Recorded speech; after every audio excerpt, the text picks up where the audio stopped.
আরে ভাই উঠে বহিস না কো, আমাকে কিন্তু খুবই ডর লাগে। একদিন জায়গা খালি ভূত আহা আছে জানিস।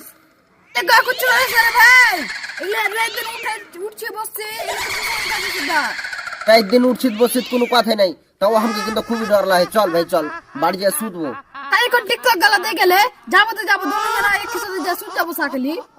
সকাল হয়ে নাই রে, রাত 12টা বেজে আলো। এখন রাতে কে টিকটক দেখছে? চল দুজন মিলে গিয়ে শুয়ে যাবো। ঝোঁকে একটু ভূত চলে আসে তো আমরা গাইড ফেটে যাবে ডরে জানিস। চিন্তা করিস না, ভূতের বহুত বড় মন্ত্র জানি আমি। একটা ভূতের মন্ত্র করবো কিনা, ভূত একবার দৌড়া বেড়াবে সব দিকে। আচ্ছা তবে ভালো, ভূতের মন্ত্র জানিস তো, আর তো টেনশন নেই খো। বিন্দাস দেখ টিকটক সারা রাত। খালি